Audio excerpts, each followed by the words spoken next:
Hi, thanks for talking to us today. How hard is it to kind of do all these things at once, to direct and write? And it looks like some of them even you did the same episode, being in and writing and everything. So how much harder is that than just picking one? I think part of it is that when you grow up, if you grow up on a family farm, you learn a little bit about feeding the chickens, plowing the North 40, taking care of the horses. It's all sort of part of the zen of farming. And, when you grow up with Melvin Van Peebles Melvin Van movies, my dad, when you're an independent filmmaker, you learn as a kid to carry the cables, to be a PA, to be an editor, to do all those things. And it's all part of the zen of, independent filmmaking, and that you kind of need to know it all. And I didn't really realize until later on as an adult that those were sort of carved up into different sections, because it was all part of the family filmmaking thing. So I kind of grew up doing it and being pretty fluid, and I saw my dad do it. If you think back to when my dad did Sweet Sweet Badass Song in 1971, that became the top grossing independent hit of that year. And I grew up seeing him do it. He was acting in it. He wrote it. He produced it. He worked on the music with a new group called Earth, Wind & Fire. And so I kind of grew up thinking, oh, hey, that's what filmmaking is. Gee, I didn't know any better. And my family's kind of like the Jacksons without the talent. We just get in there and we're scrappy and we make it happen. And then 20 years later, almost to the month, after 1971 and 1991, I directed and acted in my first feature, which was New Jack City. So I guess I grew up with it, and it feels pretty, it feels very organic to me. And I think sometimes as a filmmaker-director, as an actor-director, it's easier to actually direct other actors because you kind of give them what you want to get. So you create a climate where they can do their best work, and you sort of, you have a different bedside manner if you're not only a doctor, but you're also a patient. So I think it allows me to talk with them, speak a language, and really get in there and mix it up. So it's actually something I grew up with. Well, I'll tell you, first of all, I'm all about diversity this year, and I'm totally loving the cast and how it's all set up. It's great. As far as the mythology of the show, did you do some research along with your writing partner to kind of come up with a certain type of mythology that you wanted to use on the program? Yeah, well, this has been a collaborative effort. So it was Barry, Gordon, and Justin, and Chris, and Joel, and it was, and really looking at it saying this is, sort of an underserved demographic, and you have the world is getting more diverse, America's getting more diverse, and we've kind of kicked around and laughed about, first of all, sort of the American South is sort of this very rich sort of setting, sort of this fictional town of La Rochelle that had this sort of American Gothic kind of quality, but it had so many, because, America's a melting pot, and you take a place like America, and you take, Italian immigrants and Africans who maybe didn't come voluntarily, and Native Americans and Asians and Jews from Europe, and you put us all together, and you do get sparks, but out of those sparks you get great art and great music. And so out of America you get jazz and rock and roll and hip-hop and gospel and all this great music and all this texture, and that's because you've got all these folks in this sort of cultural human melting pot. And we thought the New South really reflects that. You get Republicans and Democrats and climate change deniers, and especially in a place like New Orleans and around there, you get all kind of people who voted for the president, people who didn't, all kind of folks, and you get sparks and you get friction, and it's exciting. And we thought this is a very exciting, diverse America that we wanted to show. And I think part of the other thing we kicked around was this notion that what would the Obamas really be like when the cameras go off? If you took a family that was a pretty tight family, had a lot of love, smart family, when the cameras go off, if they had to deal with infernals and demons and fight the forces outside, what would that family look and feel and sound like? And that became sort of something we kicked about as well. So it was a number of things, but the notion of seeing America like you don't traditionally see us, all of us and all our flavors, and that on both sides of the equation, the quote-unquote human and infernal side, you'd see all flavors, all colors, all choices. Awesome. I'm totally digging that, and yeah, setting in the South is perfect. I mean, it's so much of literally superstition. You know, it's really part of the fabric of the South. So it's great. Yeah, and again, because you get so many different demographics that come with their own sort of old country superstitions, as well as how that melting pot, if you will, evolves and becomes the fabric of America. Yep, absolutely. I'll get back in line. Yeah. Love the show. Thank you, sir. Oh, I'm glad, man. That's good to hear. My question is sort of based on the ending of the first episode. Are we going to see more of your character in the show? Are you going to be like a kind of Obi-Wan type of character, or can you give us any details? Okay. Yeah. Well, in the town of La Rochelle, and in Superstition, all things are possible. So, I think I'll have to do like our president does and says, something big is going to happen, and you'll see when. And Mexico's going to pay for it. Well, at least yours more is to come. No. Okay. All I can say is I've been sworn to secrecy, and they tell me I'd have to kill myself if I told you. More things happen, and I think I have to leave it at that. Otherwise, they zap me. But I understand. Some big things come up, and it's so that's like in the land of La Rochelle, a lot of things happen that you go, oh. But the fun of the show is that the fun of the show, I think, to me, is that hopefully it works on a number of levels. And one level is that it is a bit of a mind bender, and that hopefully it's fun. It's entertaining. It's fun to watch, but I think it also hopefully provokes a little thought, and that's one of the things that I always think there are three loves in life: love what you do, and I love the field I'm in. Love and enjoy the folks you do it with, and many of these people I've worked with, including my daughter Morgana, who plays Garvey. So it's been Bring Your Daughter to Work Day for the last 4 months. Oh, cool. And then love what you say with your work, and if you get those three to line up, love what you do, love who you do it with, and love what you say with your work, then you're rich no matter what the paycheck is. And in this particular case, a lot of the what the show has to say at its core, I really enjoy. I like that the Infernals, which would be the bad guys, if you will, are coming now more than ever to put us human beings in check, because of our recklessness and how we've sort of not cared for the planet. And so that the notion of, which end of the telescope do you look through, and who then is the bad guy if they're coming to do that? And Isaac, has sort of been charged to some degree with keeping, and his family, with keeping the balance. And it's a tricky one, because there's no all good or no all bad in this show, and you have to discern a little bit. So. Well, great. I look forward to seeing the rest of the episodes and getting to know the mythology, because I was really interested in that. Oh yeah. And it comes out, and again, a lot of it's steeped in things that you can Google and look up, and sort of it's usually based in some sort of real American mythology that goes way back. And that's part of the fun of doing this. It's really a discovery for us, all of us, that way. Oh, great! Thank you. Think about this concept that kid grows up in the family business, goes away for a long time, then comes back to the family business, and his dad is hesitant about bringing him back. And it kind of seems like the story of your life in a little ways. You see some ways that's pretty. That's pretty fun. Yeah, that's an acute observation, and in some ways, yes. Mark Twain has a great quote where he says, all my life my father was an idiot, and at 21 he was a genius. And when I wanted to go off and get into film and do all that, I went to sit down with my dad, and my dad sort of said, oh, so you want me to make you a star? And I said, well, yeah, actually. And he said, good. He drew a little star on a piece of paper, he handed it to me. And then he said, here's my free advice, is early to bed, early to rise, work like hell, and advertise. And that was it.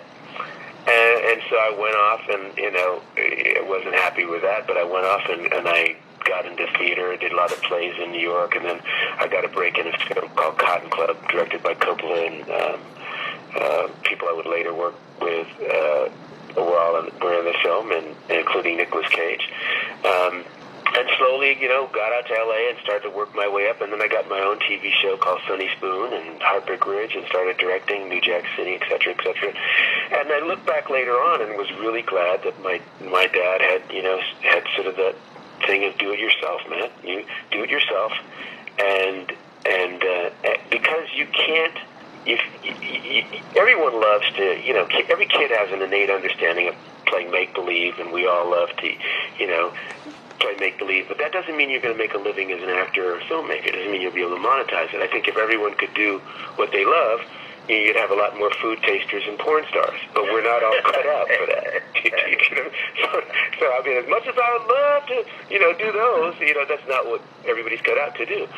And so it was really good to have to fight my way up a little bit. Having the last name Van Peebles didn't hurt. Well, sometimes it did, but most times it didn't. And so, in a way, yes. Then I circled back. I was in the family business. Circled back. My dad sort of said, "Do it yourself."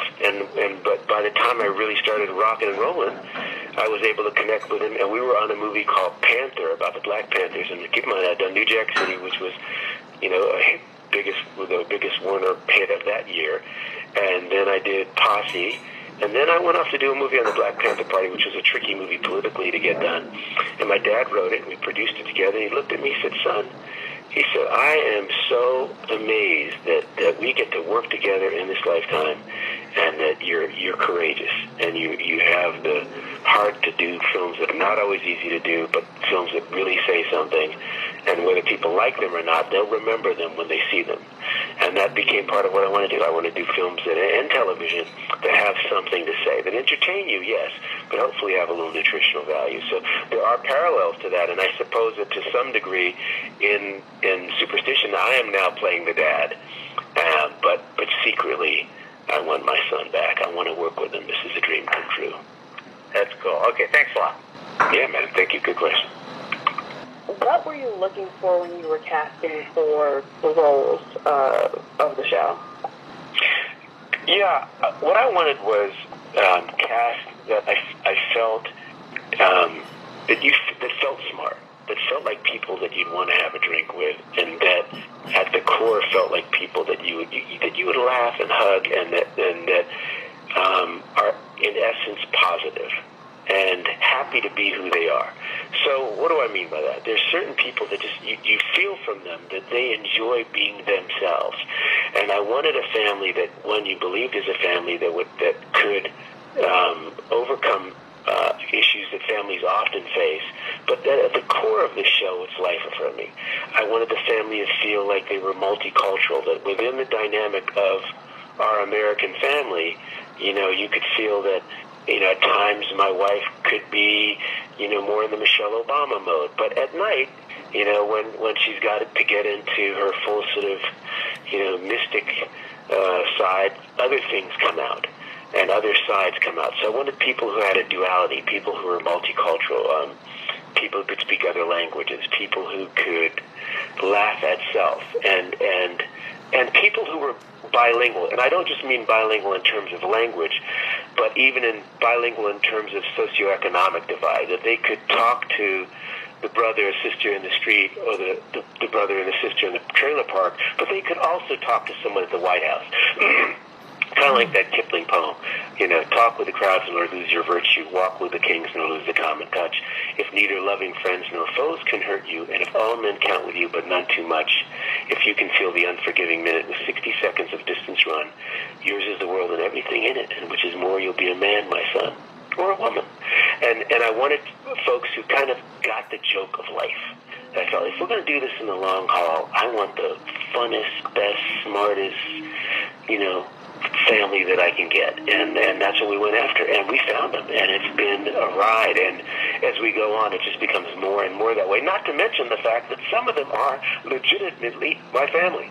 That's pretty great. Yeah, I saw that your daughter was part of the show as Garvey. I was like, oh my gosh, that's so awesome. Yeah, it's Thank pretty you. cool. I enjoyed the show.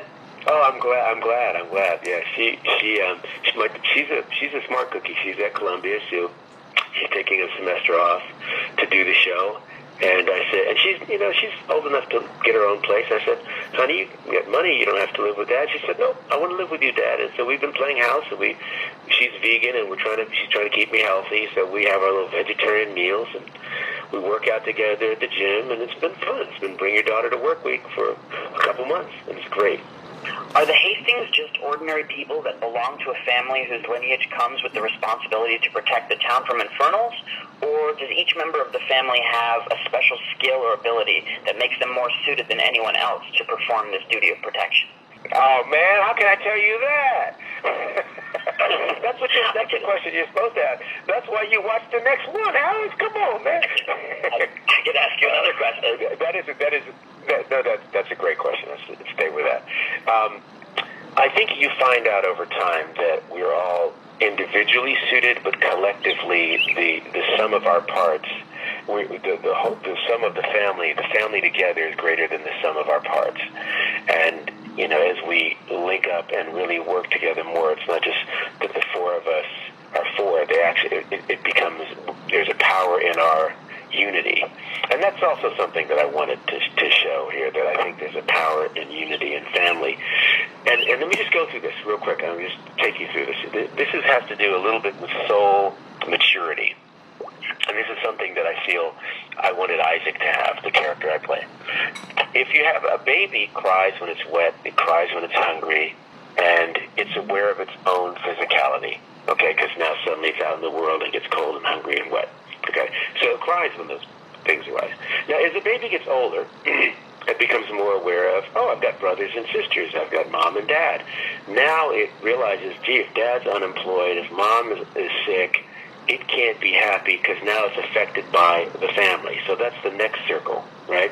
So it realizes, okay, I can't really be solid if we've got no home or we've got no, and no job and no means. And so now the baby's got, okay, I've got to care about the family.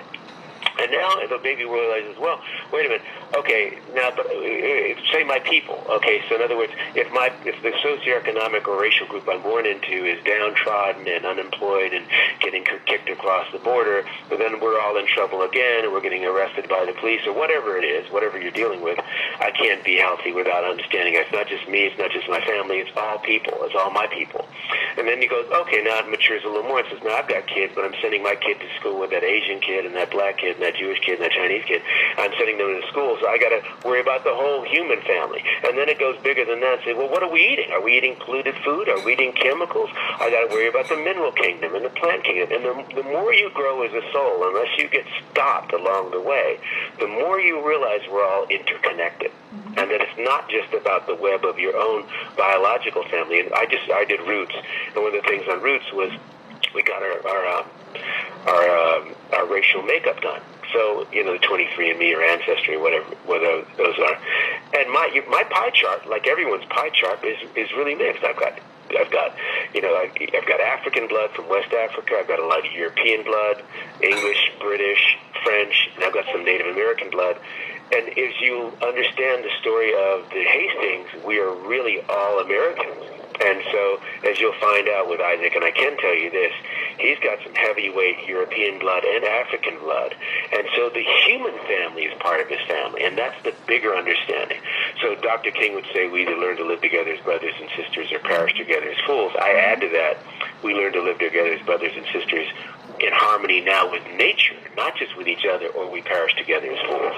And so in future episodes, one Infernal comes through and says, God's not listening to y'all anymore because y'all done messed up. That's why we're sending you this crazy weather. So there's things in here that make you go, wow, it's not just about black and white and poor and rich getting along. We got to get right with Mother Nature. There's certain laws, the law of gravity, the law of climate change, that say it doesn't matter if you deny them or not. If you deny gravity, don't care. You step off a building, your ass will fall down. And so some of the things we deal with in Superstition deal with a common denominator of the human family, not just the Hastings family. And that's, I think, when it gets exciting and really broadens us out. That's my hope. Gotcha. I had actually meant supernatural abilities, but that I think more than covers everything. Well, see, some of those come into too. So I can't tell you that yet. We'll see. When you sit in the director's chair, such as New Jack City and Badass, how does those experiences help you direct the pilot for Superstition? Oh, good question. Well, I've had the honor and the I've directed a lot, and I've often done it with my own money. And I think when you do things with the family dough, and suddenly your dad's going, "Hey, you better not go over on the side." Like, okay, it gives you a different sort of consciousness about the whole thing, because you know, as my dad would say when I was growing up, he said, "Look, some dads might teach you to play ball. Hopefully, I can teach you how to own the team, how to understand the business side of show business." And so I went to Columbia, and he pushed me to get a degree in economics, which I did, and later on realized that speaking the language of finance freed me up as an artist. And I realized, oh, well, if I can make this in this many days and save this money over here, then I can use it for the ending and not be reactive artistically without understanding the business part of the show. And so I think that the experience I've had early on directing film, but also theater and also TV. You know, I started out doing my first directing job was my own show, Sunny Spoon, back when Brandon Tartikoff was over at NBC, and I was working with Stephen Cannell, and so I directed that show, and then I directed Jump Streets with Johnny Depp and Wise Guys with Ken Wall, and then I directed New Jack City. So I got a lot of experience. But one of the things I also think is very helpful is to keep pushing the envelope. So when I'm not directing film, I just did a new film coming out called Armed, it's a thriller that takes place, you know, with a guy that's dangerously armed in a kind of world of a climate of lax gun control or lax gun sense. And so that comes out February 2nd, and I produced it and wrote it and directed it, and Bill Fichtner's in it, and Ryan Guzman is in it, and a bunch of folks. But part of what I do is I put projects together a lot. So it allows me to cast people from film and television, to take great techniques I've learned in television and move them over to film. I directed a bunch of Bloodlines and acted in those. So it all mixes up, and it gets very natural. So people, you know, you said left hand, right hand, which do you like more? I sort of find that they work really well together. And again, like I said earlier, it allows me to get in there with the actors and really have a dialogue with them as one of them. And that's super helpful when you want to get that great performance. How do you keep yourself from going into tropes and stuff, especially when you're dealing with family and such, because, you know, your character's relationship with his son and, you know, I hope I'm not falling into it, but, you know, death of the other son and stuff, like, how do you keep yourself from not going into those tropes of, oh, the son hates the father and all that kind of stuff? So, I mean, is it kind of a challenge thing for you, or is it just kind of easy for you to kind of go around and maneuver? Good question. I mean, you know, part of it is drawing on life experience that we have. You know, when we in the writers' room, a lot of the writers brought, you know, experiences they had, and all of our experiences vary. So I think finding that line between where something can be entertaining as a concept and, you know, where it's real. And I think one of the ways that we avoid it is by having by having great actors that bring that to the role, that, you know, that they are fathers and sons and mothers and daughters, and, you know, so allowing them the space to say, let's take this and rework it. So there's sometimes where we'll rework a scene, you know, together, and we'll find it together and make sure that it's based in, you know, that there's a sense of reality. And I think even in this first pilot, you get a sense of, okay, there's stuff going on, but there's layers to this cake. So it's not simplistic. I think you get a sense that they are stronger together, but they have real issues to work out. And that's how we've been finding our way so far, by understanding that the script is a blueprint often. It's a good blueprint, but we have to make sure that the human element, the family element, feels right. And there's been times when we said, you know what, that doesn't feel right. It doesn't even feel culturally right for us sometimes. So there's sometimes things we go and we'll try it on and go, no, it bumps for us, and we'll find another way around it. And that's part of the process. I was just doing the scene just now, and one of the second team guys came up to me and he said, you know, I've got this idea. And, you know, often there are filmmakers that don't listen to ideas from other people. And I find some of my best ideas weren't my ideas at all. I said, well, before you tell me, I'm going to pretend it's my idea. And he came up with a great idea. I said, oh, it's got to be. And we made the adjustment in the script right then, and boom, we did it. And so there's a fun in that, and that I think everyone knows they can bring their creativity to it and their perspective to it. You don't have to leave yourself at the door. And I think that's what makes it fresh.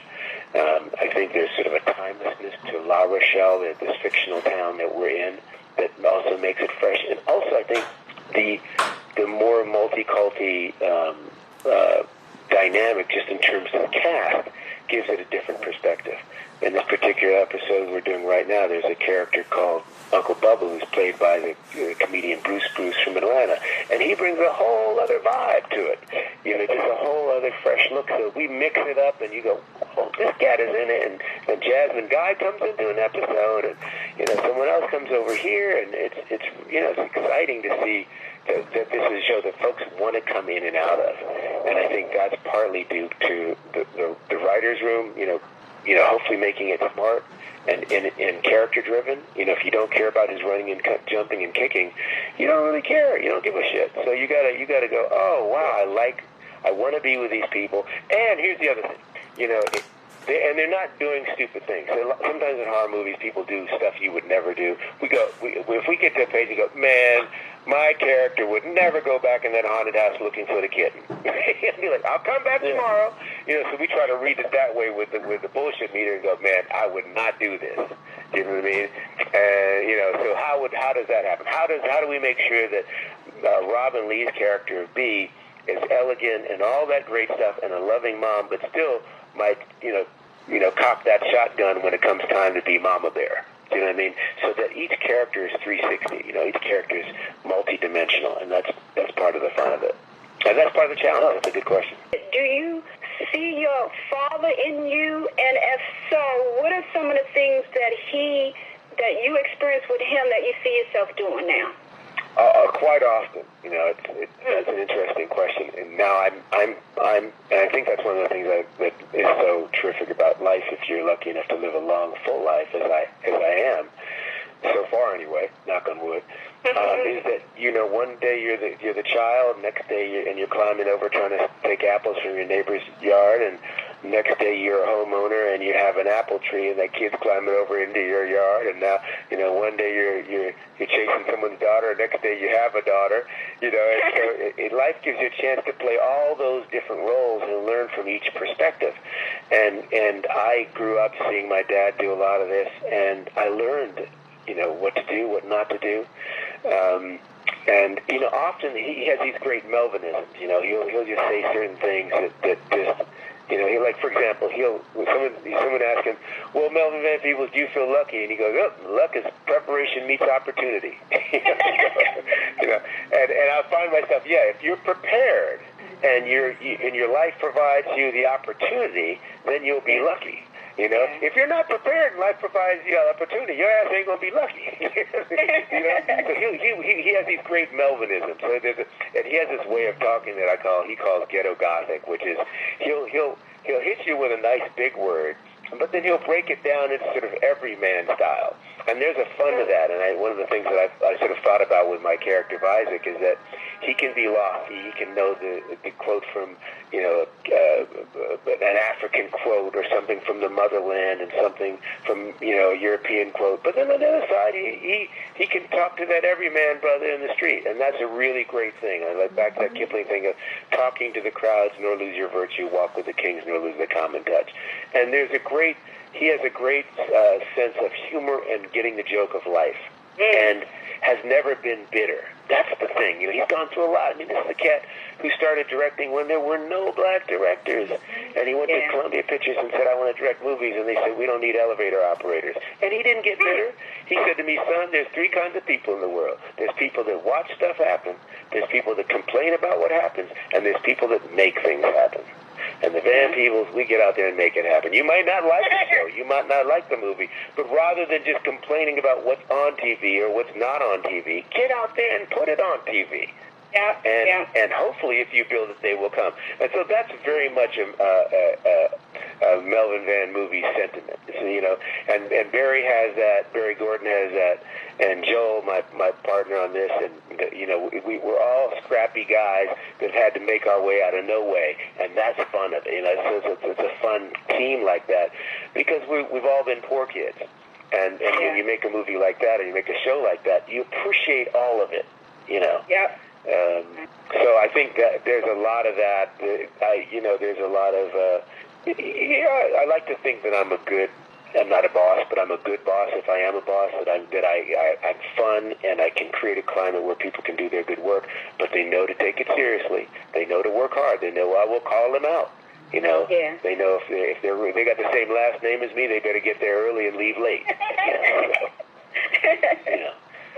There will be no weak link with And the other thing is we in my family, you never confuse people that you love with being people that are good at what they think they want to do. Case in point, I have a child. I'm not going to name no names. That is a wonderful singer. She's got a voice like Whitney Houston. I mean, it's awesome in her head. But to the rest of us, she sounds like a dying cat when she sings.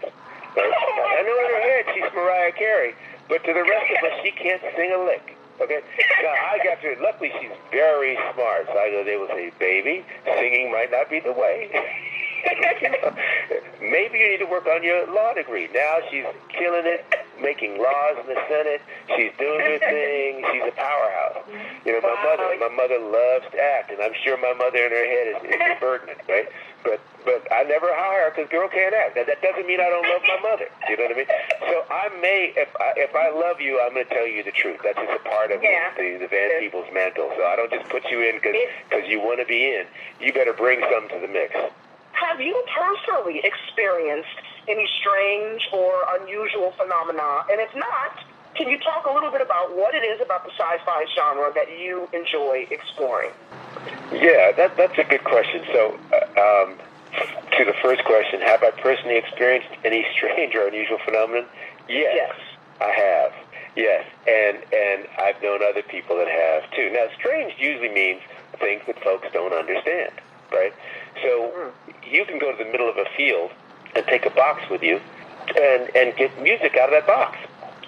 You don't see the jazz player or the bass player. You can change the channel and get hip-hop, and that's called a radio. Now, if you didn't understand what radio waves were, you would go, oh, okay, on this physical plane or in this dimension, I don't get how this works. Do you know what I mean?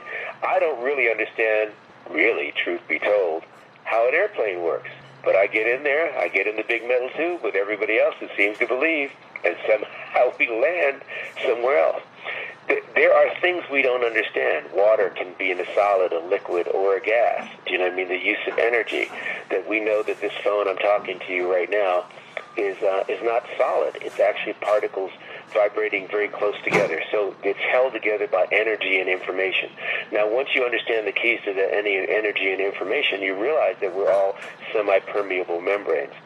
Part of the fun of this was going around and going through sort of, the history of Americana and saying, what superstitions, what belief systems, what sort of cultural nuances and idiosyncrasies can we play with, and how do we do that with each episode and play with it? What do we do when someone gets lost in the mirror world? What do you do when someone gets caught in a clock and in a time warp? And, what's the concept of time? So I've experienced some of this. I won't go into too much personal detail, but yes, I've definitely experienced it. I'm not talking about just taking airplanes. I've experienced something that happened with a sort of past life